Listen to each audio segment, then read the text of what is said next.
Bob Clark's 1974 classic Black Christmas, as well a classic. It's a masterpiece and a precursor to a lot of the slasher movies that came after it. It was one that kind of cemented a lot of the footsteps within that slasher genre, and it's a movie that I really appreciate and love.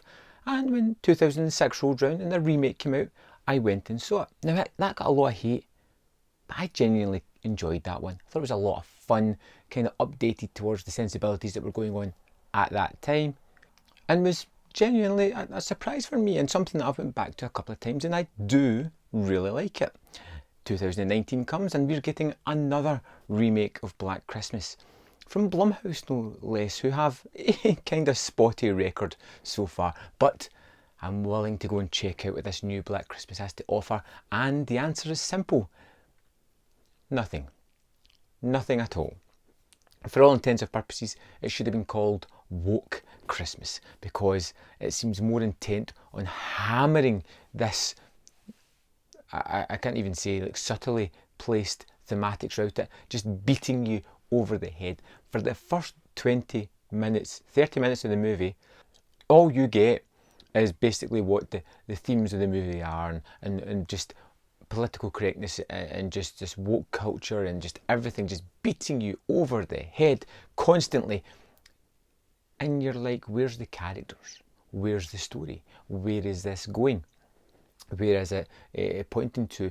And I understand that movies are all the better for having thematics. They're having this kind of subtext that really enriches the storyline. But first, to do that, you need to have really enjoyable characters. You need to have a really nice setting. You need to have a nice idea and clear indication of where this story is going to go. And then you subtly layer in this thematics. But no, this comes in with kind of one-note caricatures carrying a sledgehammer of thematic information that just I didn't really care or attach to, because I didn't care about any of these characters.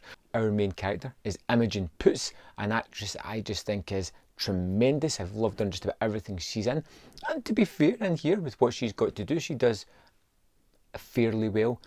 But she's carrying this movie that, structured round about her, resembles nothing of the original Black Christmas. There's no Billy, there's no people being smothered and beaten in the house, there's no phone calls torturing the sorority sisters within the house. It is simply Black Christmas by name. And if that's not egregious enough, it's the storyline that it moves into.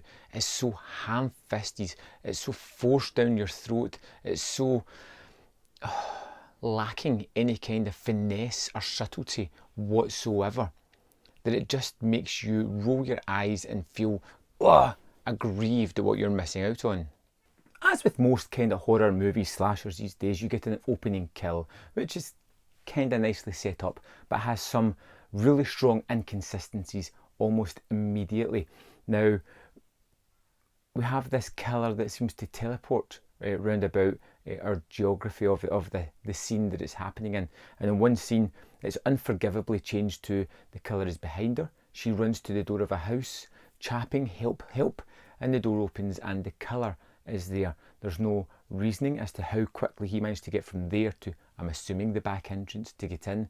There is something later on that kind of semi-explains that, but then it breaks its own rules as well, because by the time we see a kind of ritual being performed, these events have already bypassed, and you're starting to wonder how could that happen later on, but they're still happening at the start. It feels a little bit muddled in its own world building that it has. And this movie takes a supernatural turn at one point that just had me scratching my head.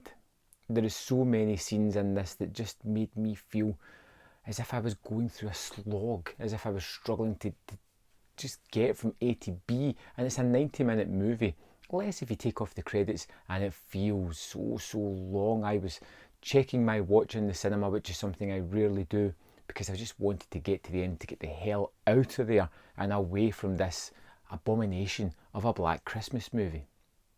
The movie does have some points that I suppose I should give credit to. There is some nice build up to scares, there's nice shocking moments, there's a couple of scenes that I really did appreciate.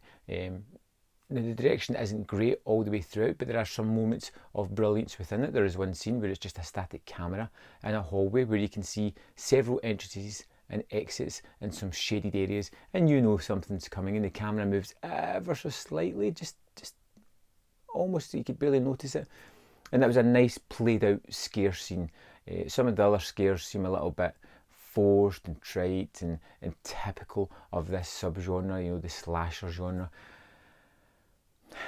Basically, I was really let down by this movie. It had everything I wanted. Blumhouse, I kind of enjoy most of their output. It had Imogen Poots in the lead role. It was Black Christmas, a movie that, wow, it's terrific. So, and I even loved the remake that gets a lot of hate, so I was on board with this one.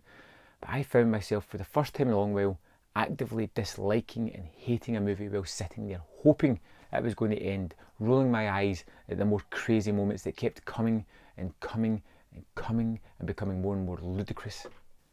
It feels forced. It feels as if it's trying to bring in too many thematics to this that aren't overly necessary. It doesn't start with the characters in the story. It starts with the points that it wants to make and builds things round about them. It's not the right way to build a story, to build a movie that you're going to be invested in. I wanted this to be better. I needed this to be better. I wanted a great Black Christmas movie. I would have accepted an average one. This was atrocious in almost every level. Really disappointed with this one.